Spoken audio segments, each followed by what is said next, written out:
the truth and the beauty. Love the mystery. Learn your faith, share the joy. Let's talk Catholic. Holy water, the sign of the cross, sanctifying grace. Offer it up, 7 sacraments, the blessed Trinity. Ponder the mystery. Learn your faith, share the joy. Let's talk Catholic. Statues and icons and relics, anointing with holy oil. We call our priest Father and Mary our Mother, our Easter duty. Live the mystery. Learn your faith, share the joy. Let's talk Catholic. Patron saints and guardian angels, candles and incense and bells, medals and scapulars, Latin vernacular, teachers primacy. Learn the mystery. Learn your faith, share the joy. Hello and welcome once again to Let's Talk Catholic with Father Scott Lawler. This week, we bring you the conclusion of Father Scott's interview about stewardship. Vestments of red, we pray for the dead in purgatory. Believe the mystery. Learn your faith, share the joy. Development that you're looking at, it's not just bricks and mortar, is it? Correct. So what kind of, I mean, it's the scope of everything Catholic, isn't it? Right. It's any sort of idea. So beyond the scope of CSA or the grants, a lot of it then comes to, this is what I kind of think is the fun stuff. And it's, there's a specific project. So for example, we have a group that our faith formation director, Amy Peterson, is going to take the World Youth Day in conjunction with the Diocese of Saginaw. So she says, okay, we have these people, they're going to pay this much, it's expensive. We need to charter a bus to get to the airport. Just is the way this is going to have to work to get to Seoul, South Korea next year. So she'll come to me and say, Dave, I have like this is what we need. Is there a way you can find a donor? So then part of my job, a fun part, is to get to know the people in our diocese, build relationships with them, get to know what they're passionate about, and then you can match it up. So Amy can come to me and say, okay, we need this bus, and I can go through my mind and say, okay, well, I talked to this person a month ago who was a retired person, but him and his wife were very active downstate in youth ministry before they retired to Northern Michigan. And this might resonate very well with them. So I might contact them and say, hey, is this something that you'd be willing to help the diocese with? And it's matching, from large to small scale things. Some of it is much more abstract, like you're saying. There's a project that we actually just got the seed gift for last night. It's going to be a fund with the Northern Michigan Catholic Foundation for a project called Clergy Care, which Bishop Walsh found out about through the USCCB. And essentially, it's a way to, clergy by nature don't have that person all the time looking out for their medical needs, things like that. So this is basically that person that this group comes on, and they're able to help walk through different health issues, different concerns, things like that. But there's a cost that goes along with it. Yeah. So we're creating an endowment, and we're trying to sell that a little bit so we can have that in perpetuity. I'm smiling because Bishop Reka asked me, because my background is I was an RN for 20 years.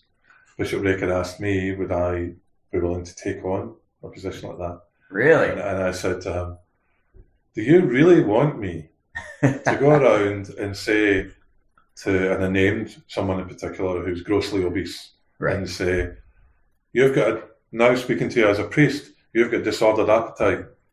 There's a problem here. Instead of praying as much as you should be, you're clearly feeding your face that much, and you're going to get diabetes. You're going to be sweating a lot. You're probably going to need a CPAP. And Bishop Reka said, I hear what you're saying, Father. Right. So, Well, the nice thing about this is it takes all of us out of it. We never have to have those conversations. This entity, exactly. And a lot of it is pairing. He did say to me, I would have found it very entertaining. Oh, yeah. For you to do it, Father. But you're right. Maybe it's not a good idea for you to do that. Right. So an entity like this, they'll handle everything. They help, priests get appointments and follow-throughs. And if you have a hospitalization, they're there with the priest and all those sort of things. And we've hired a staff member now in the diocesan office that's part of that team. So it's a great thing, but that all costs money. So we're creating a new endowment with NMCF to fund that in perpetuity. Yeah. And, we're starting from scratch. So a lot of it's going out and selling this idea of not just, hey, it's great we have that vocations thing. We need priests. I think this is something that this is one of the benefits of having you both talk about this is too many people. So we have a lot of people who retire up here, right? But too many people. In fact, I'll give you this. Probably puts it better as an image. I had a funeral years ago, and a guy turned. It was his brother, and the guy turned up, and he was in a Hawaiian shirt, shorts, and flip flops, right? And his sister said to him, "Why are you at a funeral like this?" And he said, "I'm retired. I'm not wearing a shirt and tie ever again." And you're thinking, all right, you've lost the plot, pal. but I think people, this is something we found out here in the diocese because we're in in the parish rather, we're on our 80th anniversary, right? And in the 40th anniversary, the then parish priest, he wrote an article for it, and he said, predominantly we have snowbirds, retired people, very few families. As he said that 40 years ago. So that it sounded, I could write that now. But the young people for many of our parishes are actually people who are 60 to 75 who are active. They're the young people. Right.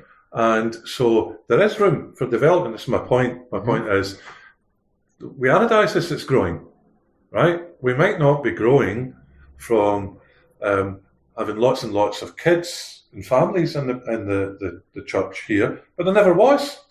Right? There never was in a way. The places that have got the families have got the families, right? Yeah. And so when somebody hears the term development or a foundation, right, I'm wondering if people are thinking, well, what is there to develop? We've got diocese.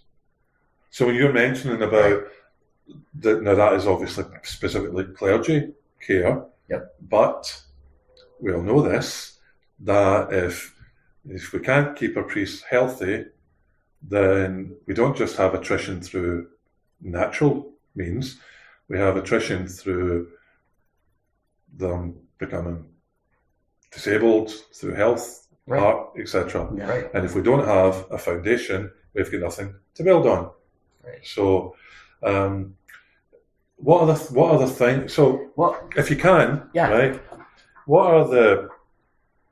I mean, you're basically the director of the Bishop's Wish List.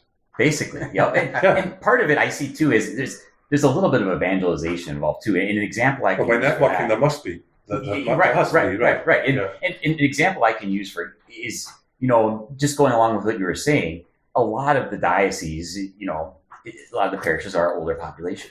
And a lot of the people that give, we know through statistics to our CSA are older people. So in the areas where we have some younger people, or there's parishes where we have schools and families, how can we bring them into the fold? So one of the things that you guys do here that I think is awesome is use Venmo. And we use that for the first time as a diocese. You better say what that is. Venmo, okay. It's an online giving tool where people can essentially use their phones and you point and click at a QR code. And if you're under the age, there's 100 million people ages 18 to 34 that have Venmo. And there you go. So you're talking about 100. That's a lot. That's a big portion. These are the things. These are the things that we need to learn from the evangelical, from the right. Exactly. Because they were well ahead of us. Exactly. For that. I was an interesting story. Like I was on a spring break trip with my family this year, and we were in Tennessee, and we went to a larger parish there. It was very nice for Easter Sunday, and when it came time for the offertory, the priest just got up and said, hey, we have a ton of visitors here. We know that. We realize that. If you want to give, if you have cash, great. We realize most people don't have cash.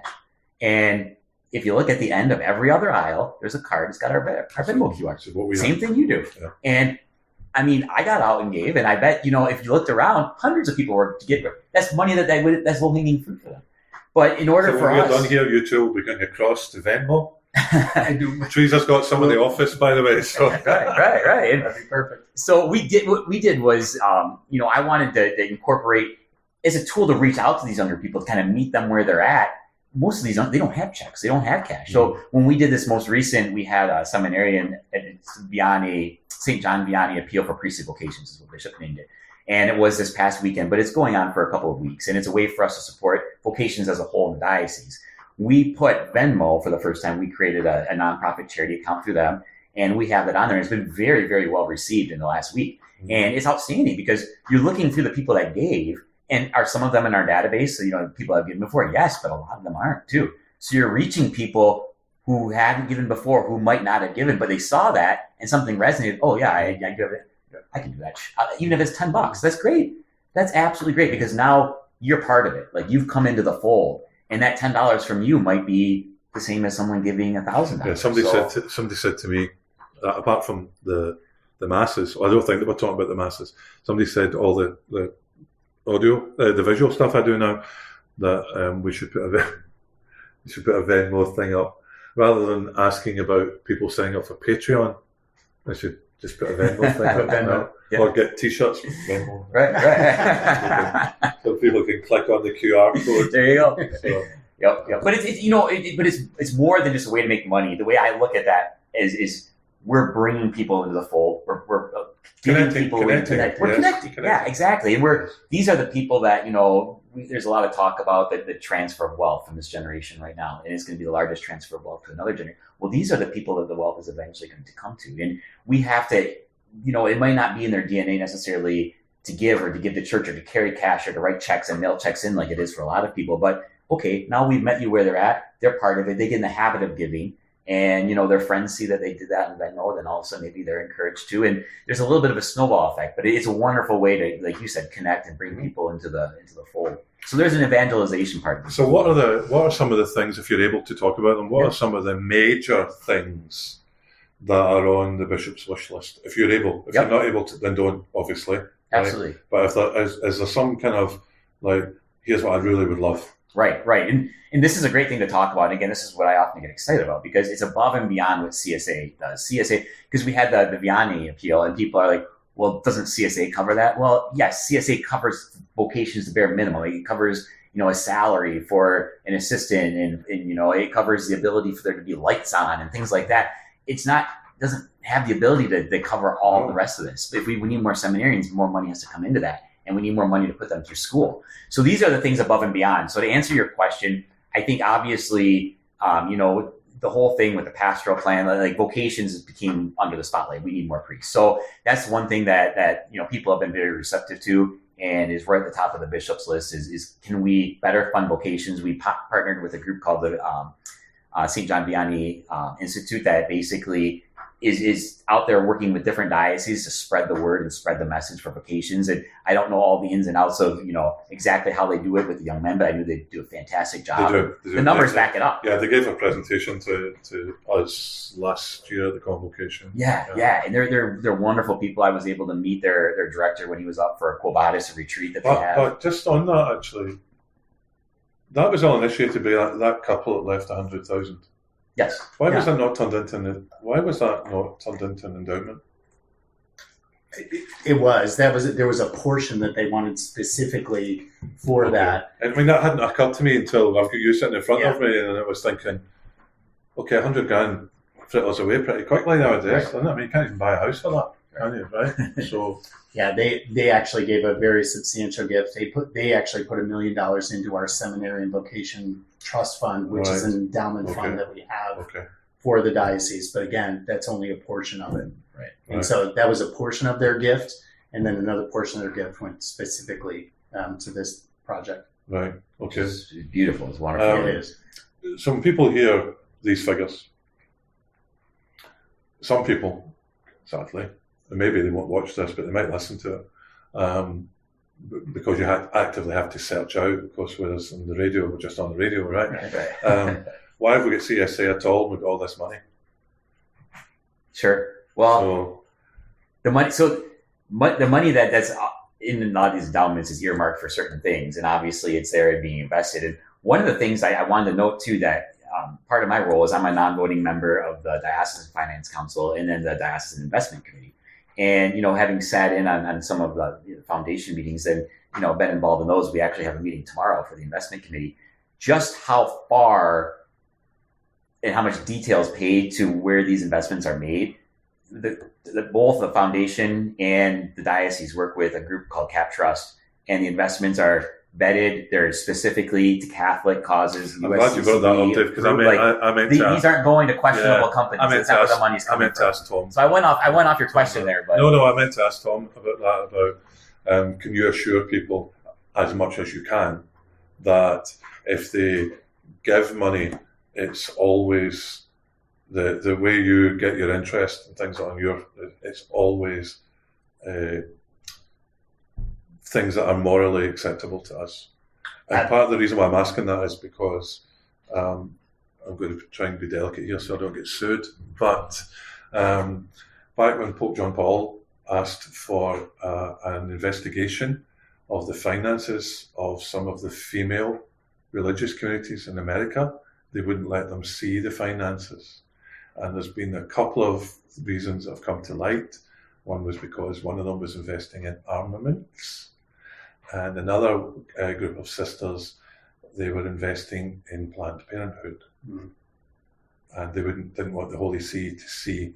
So it's a very valid question to be. Yeah, and that follows for both of us, I think, from the diocese perspective and ours. Every investment that we have, we partner with Cap Trust, and they are picked by the Michigan Catholic Conference. So they manage all of the Michigan Catholic Conference money, and every investment that they make follows the United States Catholic Council of Bishops guidelines, and that may be coming from some of the those events that took place from where their guidelines are. So everything we invest in is followed the guidelines. And it's all socially responsible screened. So everything that we have is what we believe in as Catholics. And that's a big deal. I mean, if we're going to support Catholic causes. Has there been any occasions where a company's gone rogue and you've had to say, we're done with you? I don't know if I can answer that specifically, but I'm certain that has taken place. And part of the screening that goes on, that Cap Trust does. An ongoing screening. Ongoing screening. And there's different types of screening that they do, as far as active investments, potential investments. Where can we make a difference? Can we evangelize some of those companies or some of those things that are there if we have a seat at the table if they're investing? So there's a lot of different strategies that go on when you're thinking about where your money is.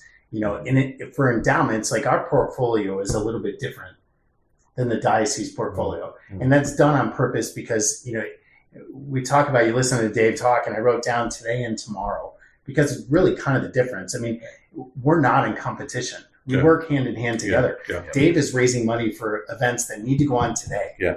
We're raising money for tomorrow. So we have, and there's a way to balance that. And we both do it. So if we're talking to individual donors, if people have different conversations and they have an interest in it, kind of warm hands giving, where they think about, I want to see my money in action immediately. Yeah. Then we might find a project that Dave is working on that it may work, or they're able to. So you recommend you back and forth? Absolutely, all the time. All the time.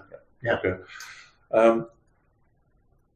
Could someone, if they wanted, say there's a family out here watching who've got foundations, which does happen, right? Because I sometimes get gifts from foundations, and they wanted to sponsor a seminarian. Could they? That's a great question. We haven't done something before where you sponsored a specific seminarian, but we had a beautiful example last week where there was a couple in our diocese, and they made a gift. They received the materials for the vocations appeal, and the cost right now is around $65,000 a year. When you look at the education, the insurance that's involved, it's $65,000 to educate a seminarian for a year. Well, they sent us a gift for $65,000 and said, we want to just take one seminarian off the plate for this year. We want to do that. We can afford it. We want to just send a child to school. we want to put a seminarian through for 1 year. And so it's a beautiful thing. It's just such a wonderful, generous thing to do for the church now. Do you think they would like to send me back to seminary? Hey, we can ask. but so, I mean, we haven't done a thing before where we sponsored someone by name, but something like that. I mean, just, I shared that with all the seminarians because I'm like, hey, this is the stuff that's happening. Well, they need to be praying every day for that couple. Absolutely. By name, they should be doing it every day on their knees. Yeah, because priesthood starts on your knees. It doesn't start in the book. It starts on your knees. Absolutely. And so they should be praying for all you guys as well by names. They should know who are the individuals who are making this possible for us, and they should be naming. They should have lists of names that they're praying for people. It's all very well to say, "Thank you, Lord, for the people who put food on the table."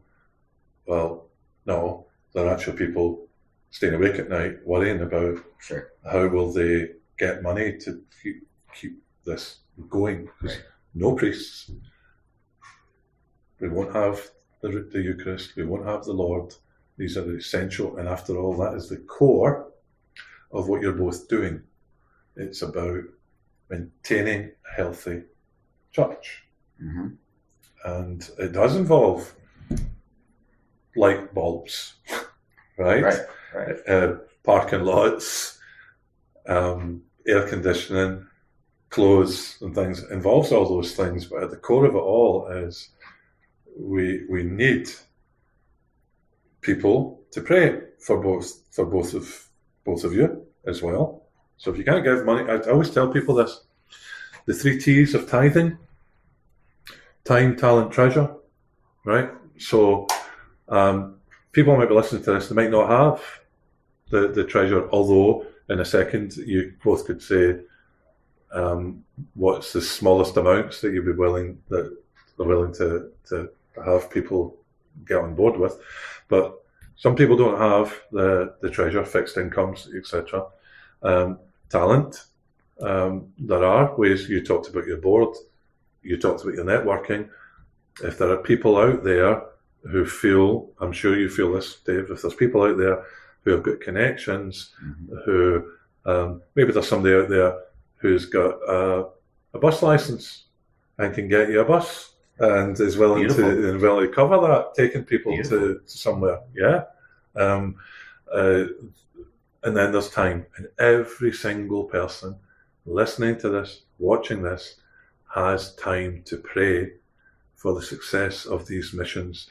That money's only ugly if it's used for bad things. Absolutely. If it's used appropriately and it's used for the greater glory of God, we can't do anything just with good wishes. We need people. Sometimes I've sadly heard, and I've had this feedback from people, heard priests say about how rich people not get to heaven. That's not what the Saviour said.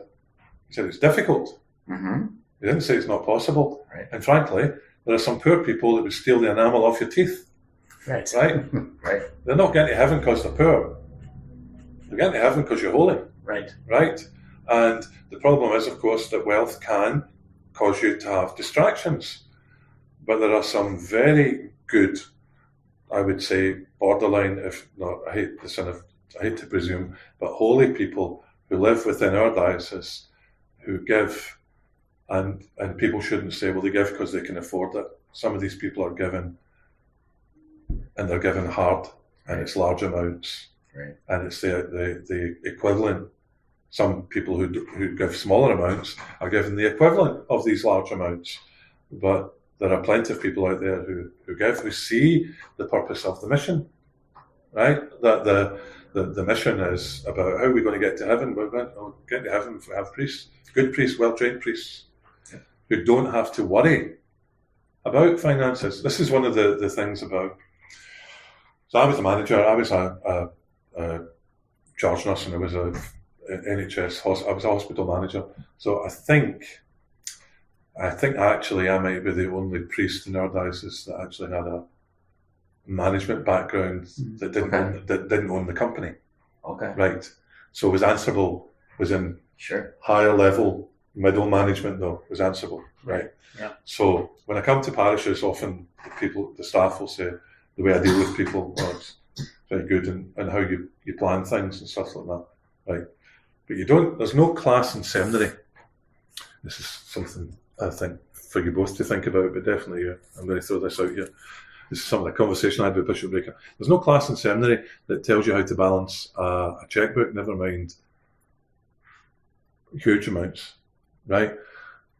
Quite a lot of the guys that go to seminary, the only thing they've ever bought is a second-hand car, right? They've never bought a house. They don't understand the ongoing need for, rather than put a Band-Aid on something, could we fix it before it gets broken? Right. And this is something that I find it very frustrating in dealing with many people within the diocese. My brothers are diocesan priests. Well, one of them's not, he was a missionary, but the others are diocesan priests. And the whole basis of what you're doing is, can we fix it? Can we do something about it rather than bailing water out of the bucket all the time? Right? Yeah. I would throw out to you, Dave, that in the summer, the seminarians you should get them together somewhere and discuss, get Tom to go, tell them about finances, you tell them about how the appropriate way to raise money, and you have somebody come teach to see, do they actually know their way around the kitchen? Can they cook? Can they use a washing machine? Can they use an iron? You won't want me teaching those things. No. You want the appropriate people to do those things, right? Yeah. But I think doing that for like 5 days, take them to the Augustine Centre or something like that, you'll find volunteers will come forward to say, I'll happily come and speak to them. Tom would do it, of course. So I'll speak to them about finances, about raising money, about why investments are important. The sooner these guys can be made aware of this, the better. Right. Absolutely. And the other things, the health, right? Health involves, can they actually cook a meal, or are they going to go out and eat all the time? These are all developmental things. Absolutely. That you'll definitely bump into people, like somebody owns a restaurant. Well, could you host the seminarians, watch them cook? Right? It's great. It's because these are the things I keep finding. You too must find this. You're dealing with the clergy, and you're thinking, oh dear, this man's never owned anything in his life. Yeah, that's kind of... How he's never invested anything in his life. How can he encourage someone? How can he sell it if you've never sold something? How can you actually? If you've never raised money, if you've never had to raise money for anything, how are you going to do it? What's the plan? And the process? And falling back into the excuse, I wasn't ordained to do this. Well, yeah, you might not have been, but shut up and get on with it. Yeah. Right? And if you don't know, then ask men who do, right? Or women, ask people who do, right? That's it's not whether or not, it's not what you've got as your own limitations. It's, do you have the humility, which we're all supposed to foster in our faith? Do you have the humility to actually turn around and say to someone, listen, Dave, a CSA thing, what am I supposed to tell people? What am I supposed to do? What's the best practice for this? How do I do it? Yes. And that's one of the things that I think is really fun about my job too, is that we're there to help the parishes at the end of the day.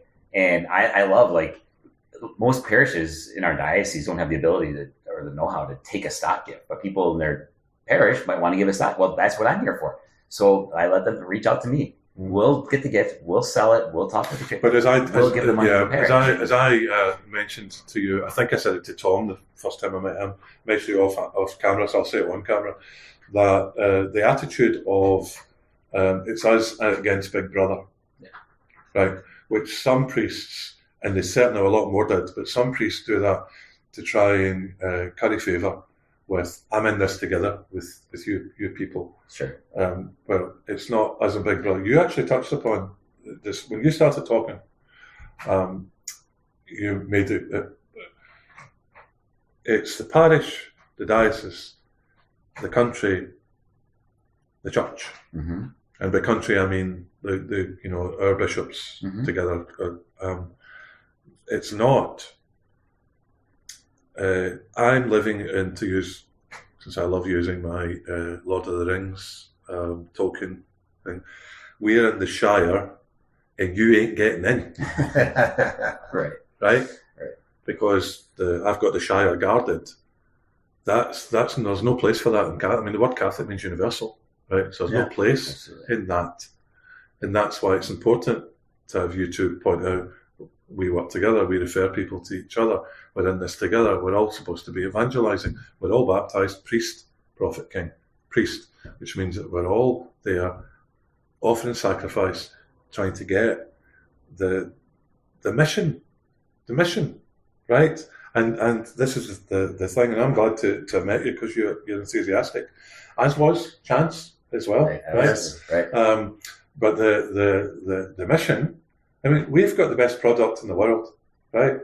The one true faith. Yeah. If we can't get people to invest in it, if we can't get people to want to be engaged in it, it's not the product's problem, right? It's us. Right. It's us. It's us, right? And that's why we should be enthusiastic.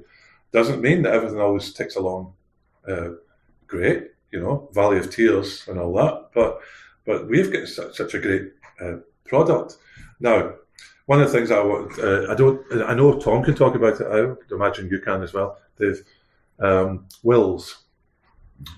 Could you guys?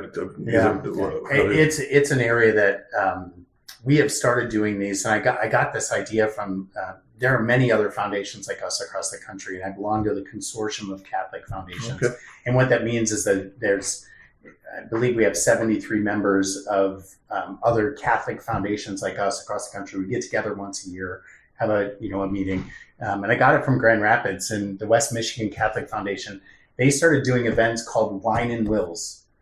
And I loved it. It was a Wednesday night. I mean, there was appetizers and wine, but it was to talk about wills, talk about planning your estate, talk about what does it mean to, your life planning workshop. And so we kind of took that and we've started doing life planning workshops. And so at that life planning workshop, and we're doing them at parishes, we'll work with our priest, and we have one coming up in Alpena next month, where we talk about having your Catholic funeral, how to plan it at your parish, right? What do you do? So we'll invite funeral homes there. We ask the parish to talk about specifics.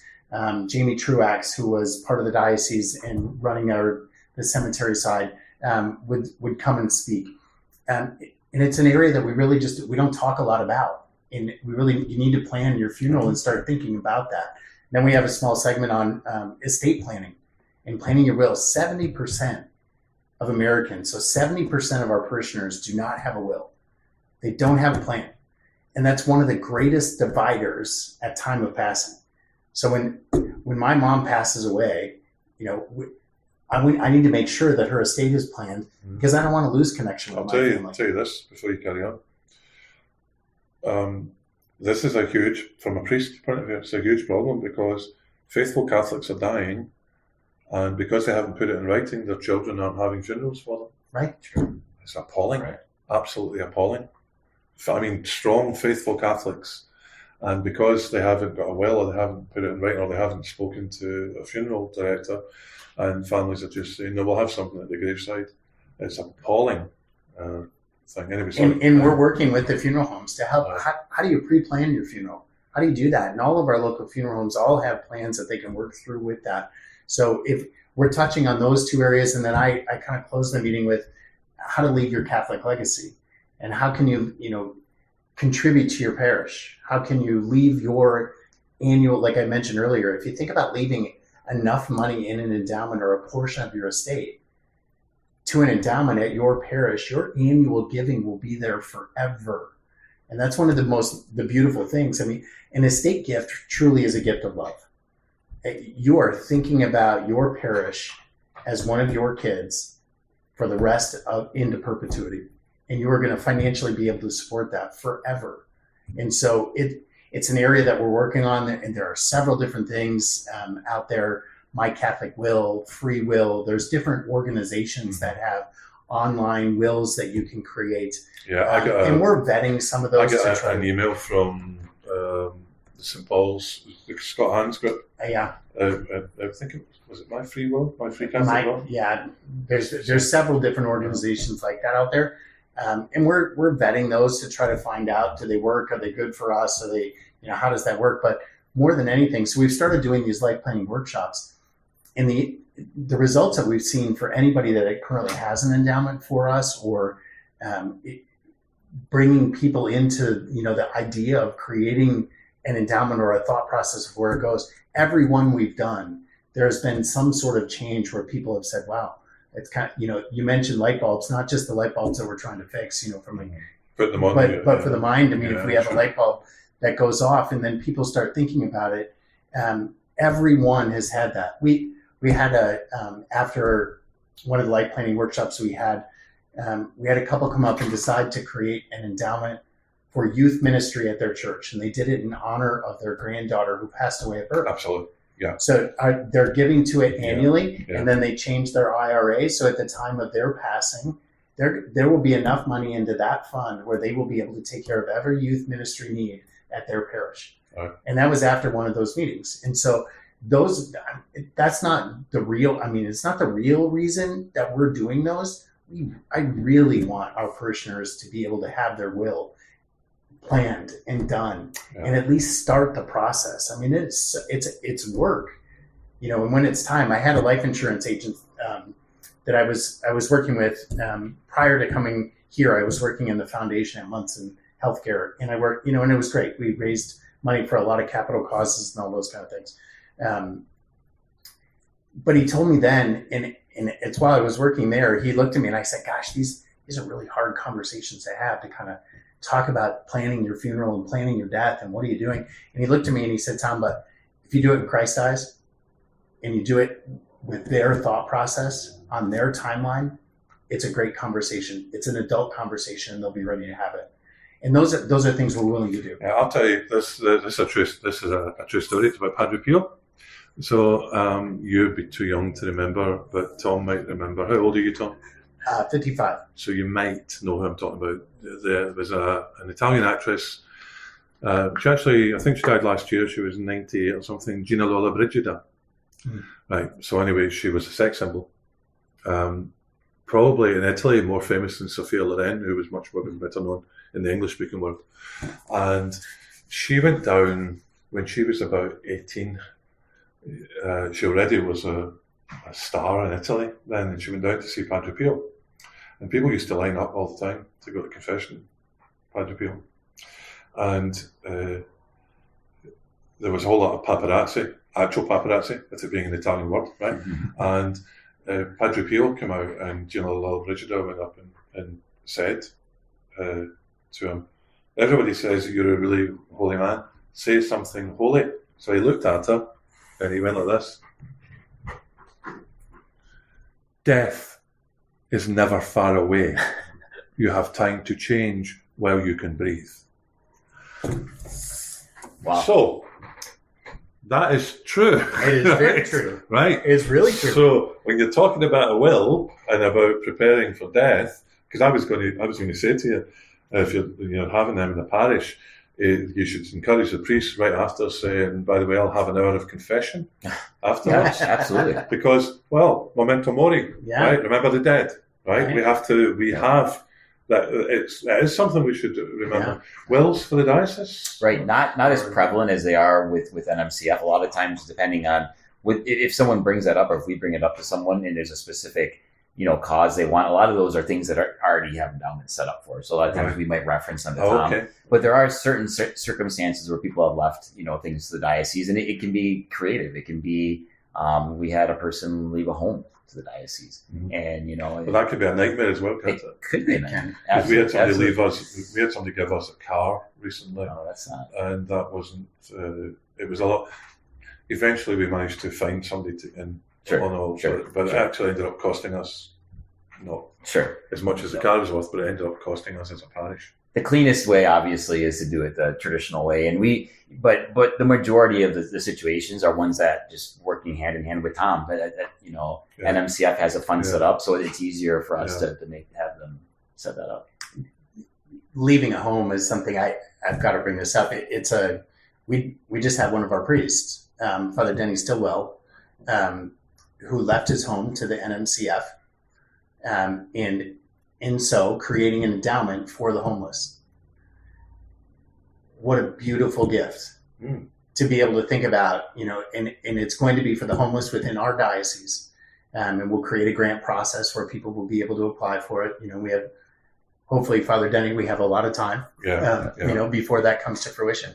But is the plan to rent it out and use that as endowment, as top up the endowment, or to sell it? We'll sell it and then put it in the endowment for the seeding purpose to start the endowment at that time. But that's an avenue for people, right? You talk about people that can give to our endowment. Yeah. There are many people that don't have next of kin or don't have a place to leave it. Think about leaving your home to your parish. Or they have next of kin who are very comfortably well off. Correct. Yes. And they don't need it. Correct. And that's something people should bear in mind. Right. If, by the grace of God, your children have done very well, then why not give it to the church? Yeah. Is there anything that you feel we haven't covered? Anything you want to mention? Let's give your websites again and ways to contact. Yes. For the diocese, if you go to dioceseofgaylor.org, and then there's a give tab right there, right at the top, that takes you right to the development department's page, and my contact information is on there. But my email is dcencer@dioceseofgaylor.org, and my last name is CENCER, so DCENCER@dioceseofgaylor.org. And our office number in development is 989-705-3555. But all that information is right on our website as well. Tom, again? Yeah, you can reach us at nmcatholicfoundation.org, and there's a give button right there online right now. We're in the process of redoing our website, so we'll have a new website within the next 2 or 3 months, which will make it a lot easier for you to give on there. Every one of our funds is going to have their own individual link, so they'll have their own QR code. So we'd be able to put a QR code. You think about the shrine in Indian River, the number of visitors that they have there. They'll have a QR code that people can donate, right online if they choose to do so. Okay. This will be one for you, Dave. So say someone's watching this and they're saying, well, I don't want to give to CSA then. I'll give to the foundation because I think the foundation, that's a better use of my money. I think it is possible somebody might say that. And even though we keep saying it's not an either or, right? Yeah. What would you say to that? Well, again, just the difference between the two. Like when you're giving to the foundation, you're giving to the future of the church. When you're giving to CSA or a lot of the causes that the bishop has, the diocese working on, you're giving to the right now in the church and the ability for the church to operate and the ability for, to help the souls here right now in northern Michigan today to work their way to heaven. And that's such an important mission. And we're here in this time right now. God put us here in this time right now for a reason. And that's our mission in life is to, get our soul to heaven, help other people get to heaven. So I would say it's not either or, it's a both and. So just, it doesn't have to be a large gift, but find a way to, support the church in its current mission, and then think about ways that you can help the church in its future mission as well. What about people who would say, I would rather give 1,000 to my parish than give 500 to my parish? Now, in my experience, rare are the people. There are people who say it, but rare are the people who do what I'm just saying, right? But that I would rather give more to my parish than give it to CSA. Sure. And that's where, again, what we try to emphasize, and we do a lot of my job is helping parishes increase their giving or finding ways to, help a parish help themselves. But CSA is meant to support the diocese in its efforts to directly support parishes. So that's what people don't realize, like the faith formation team, your religious education, all this stuff originates from the diocese. Your ability to have, extraordinary ministers of the Eucharist, these things. It's all a parish against the diocese. Right. We're all working hand in hand. The parish is part of the diocese. Right. And so many services are centralized, within the diocese that, that team then goes out and helps the parish. And I love working on our CSA videos that we do every year. If you go to our website, you can find right there, because we highlight 5 different stories every year of where CSA dollars are actually helping specific people and specific parishes around the diocese. And they're great stories. And people love seeing it because it kind of puts a face and, to, hey, this isn't just us giving money to the diocese. This is us giving money that now we have a religious education family faith formation night because of this. Or, we have pilgrimage opportunities or whatever it might be. We have cemetery assistance, all because of this. And it really kind of personalizes it. I've got one for you. Yes. Why would somebody want to give to your foundation rather than give to cancer relief? That's a great question. If you're going to give cancer relief, it's an important effort and it's part of it. But if you don't support the church long term, we're not going to be here either to do it in a method. Cancer research is not going to be done in a method with you to still get to heaven. And so it's an important piece. Cancer research is important, but making sure that your church is here forever is equally as important, or probably more important. It's more important. So that's a terrific answer. Yeah. It's exactly the answer I do give to people to say that to me. What about giving to the cat and dog home? Cats and dogs. I have a dog, but again, the same answer. Actually, a much more fundamental answer, really, right? But yeah, you need to take care of your church. I mean, our cats and dogs are, they're a part of families, and they're a part, and I recognize how important they are, to people's lives. But without a true Catholic, it's part of the mission. It's who we are. Yeah. So you need to be able to support your church, and you need to be able to support us. And so you asked Dave that question earlier about, why would they give to either one of us? And I think the real answer, and Dave touched on it earlier, but the bottom line is give. And we have to continue to get our folks in a thought process of giving now so you can continue, like the great transformation of wealth in our philanthropic world is going to happen. And there's different numbers. $83 trillion is a number that's often thrown around. The transformation of wealth that's going to happen in the next 15 to 20 years. And a lot of that is going to be done by people that are passing. And so their estates are going to be passing down. They're going to be leaving them to our kids. And if we don't educate and get our kids and meet them where they are now and make sure that they have the understanding of how important it is to give and how important it is to continue to support the things that make you who you are. And our Catholic faith is so important. And we haven't done a great job of it in the Catholic Church as far as asking people to consider leaving the church as part of your estate. We haven't done a good job of that.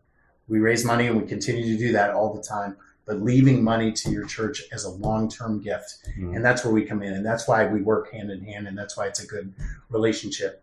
We're not after the same money. We're not after, CSA dollars, or we're not after, we're a partner, and we're both resources. So we can both help in so many different ways. Okay. Now, from what the feedback I get, right, so whether it's watching this or listening to me through podcast or whatever, very few of our clergy actually listen to me or watch me, but obviously a lot of laity do.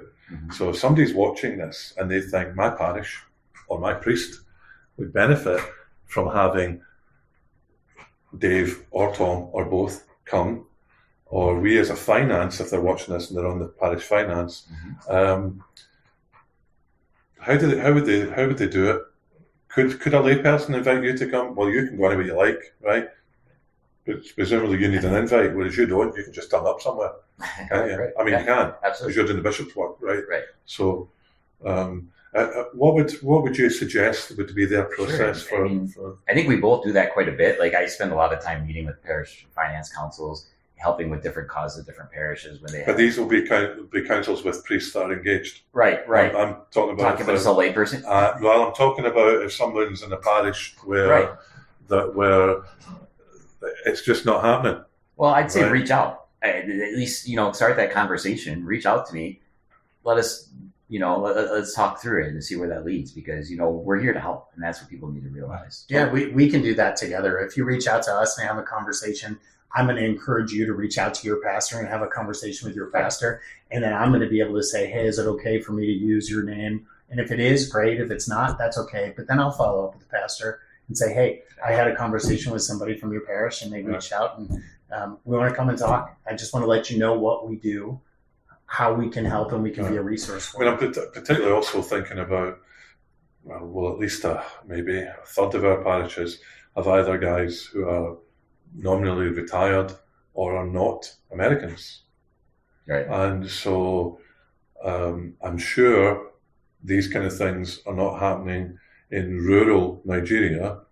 They might be happening in Lagos, for example, the capital, right? But so these guys might not even know that there is these resources out there to help them. Sure. In fact, they might not even really know what CSA is. They might have just been told by somebody it's a tax, which it is not. It is not.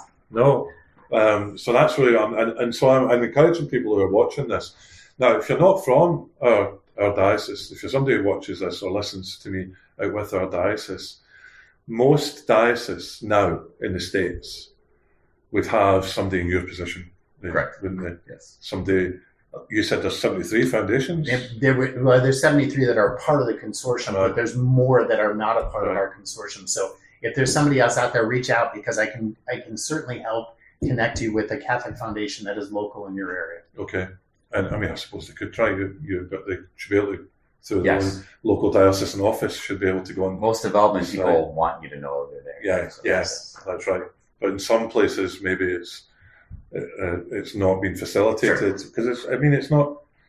Yeah, I remember talking to your predecessor about people not really knowing what he did. Absolutely. So this hopefully will get it out there that it's important, and you never know where it's going to come from. You never know where gifts are going to come from or different things.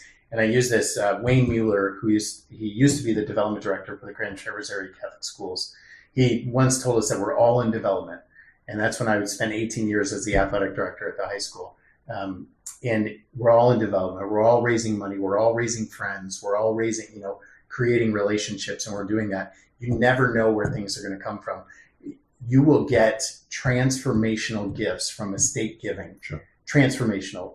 St. Anselm Frankfurt, for example, they got a gift from a parishioner that passed away, that he was living in Florida at the time of his passing, had not been to Mass there in 20 years, but left a third of his estate, and it was a transformational gift. So anybody that's listening, it's important to have the conversation, reach out, and we'll help you navigate to anybody who can. Yeah, we actually, here as a parish, we get, some of it's probably got to do with my podcasts, but we get a significant gift from people in Texas. And we're not sure whether that's from them watching us, whether they visited here or not, or whether it's through hearing me and the radio. It was the same in Onaway. I got some very hefty gifts from people who never darkened the door. They just decided they were going to trust me, that what I was going to do was worth giving to, which is it's very humbling. Very humbling, right? It's a thing, isn't it? It's a great thing for us because it's so humbling. You're sitting across from people and they're saying things and you're going, oh, say that again. What? How much? What? Yeah. What? In being in this business, being on the other side of that, with working with people, the joy that people get from giving a gift, it truly is. It's amazing to be a part of that process. The more you give, the more you get. It's amazing. Yes. Yeah. Small amounts. Hey, I mentioned the Venmo thing. I think the gift I've been most excited about lately, there was a $10 gift from a young adult on Venmo. Never given before. I looked up her and never given a cent to the diocese before, and now she's part of the fold. So there's nothing too small. That $10 gift made me more excited than anything I've gotten in a long time. It's not quite how it would work for you. No, absolutely. It's the same. A lot of people will use these gifts, and we'll get new gifts in memory of somebody. They'll use an endowment in memory of a certain individual that may have passed. They'll do that in many different ways. So it does not matter what size of gift. I think the biggest important piece is to start giving. Yeah, because actually that's it's habit That's forming, correct. isn't it? Yeah. It was when I was in Manistee. Somebody came. They wanted to give me a washing machine. They bought one and they didn't need it anymore. It was new, and I immediately said to the office manager, "Find somebody that can take that, because if I hold on to it, I'll start thinking about selling it on eBay. So the sooner it goes, the better. Because what you don't have, you don't miss." Right. Exactly. So, right. So thank you very much, gentlemen. Yes. Okay, so that was nearly an hour and a half. Fantastic. Yeah. Hopefully it passed by quickly for you. Very quickly. Yes. Did you? No, not yet. Not yet, Heather. Thank you. She woke up part of the way through that there. No, covered everything, do you think? Yeah. Yep, I'm happy. Yes. The workshops for wills and stuff like that, how would people find out about them? Is it a parish? The parishes advertise? Their parish, individual parishes will advertise it within there. So we try to do it very parish specific. But would you be willing to let us come and film? Absolutely. Yes, absolutely. Somebody come and film. That's how I did it. I went to the Wine and Wills event in Grand Rapids. That's why it popped in my head, Tom. Yeah. And so I went down to watch that. And so anybody that's interested in doing when that, you're having, could you send me the when if you're having them, and you said there's one next month. September 15th. I'm not. I'm actually back in Europe. Oh, okay. So doesn't mean I couldn't send but a certain person to. We'll record that. She loves Alpina. Ah, perfect.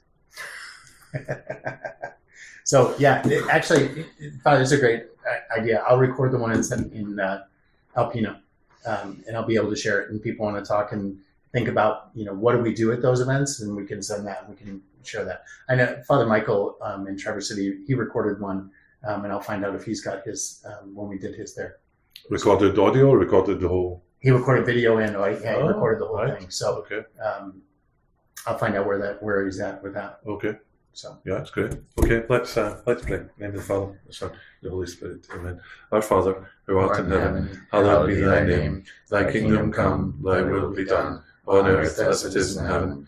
Give us this day our daily bread, and forgive us our trespasses, as we forgive those who trespass against us. And lead us not into temptation, but deliver us from evil. Amen. Amen. The Lord be with you. And with your spirit. And may Almighty God bless you, the Father, the Son, and the Holy Spirit. Amen. St. Matthew, pray for us. Thank you, gentlemen. Thank you. Embrace the mystery, and learn with faith, share the joy. Let's talk Catholic. And as we adore the real presence, we genuflect and bow. Advent and Lent, the council of truth, salvation history, learn the mystery, and learn with faith, share the joy. Let's talk Catholic. Apostles and martyrs, communion of saints, mortal and venial sin, holy hours and holy days, human dignity, love and mystery, learn your faith, share the joy. Let's talk Catholic.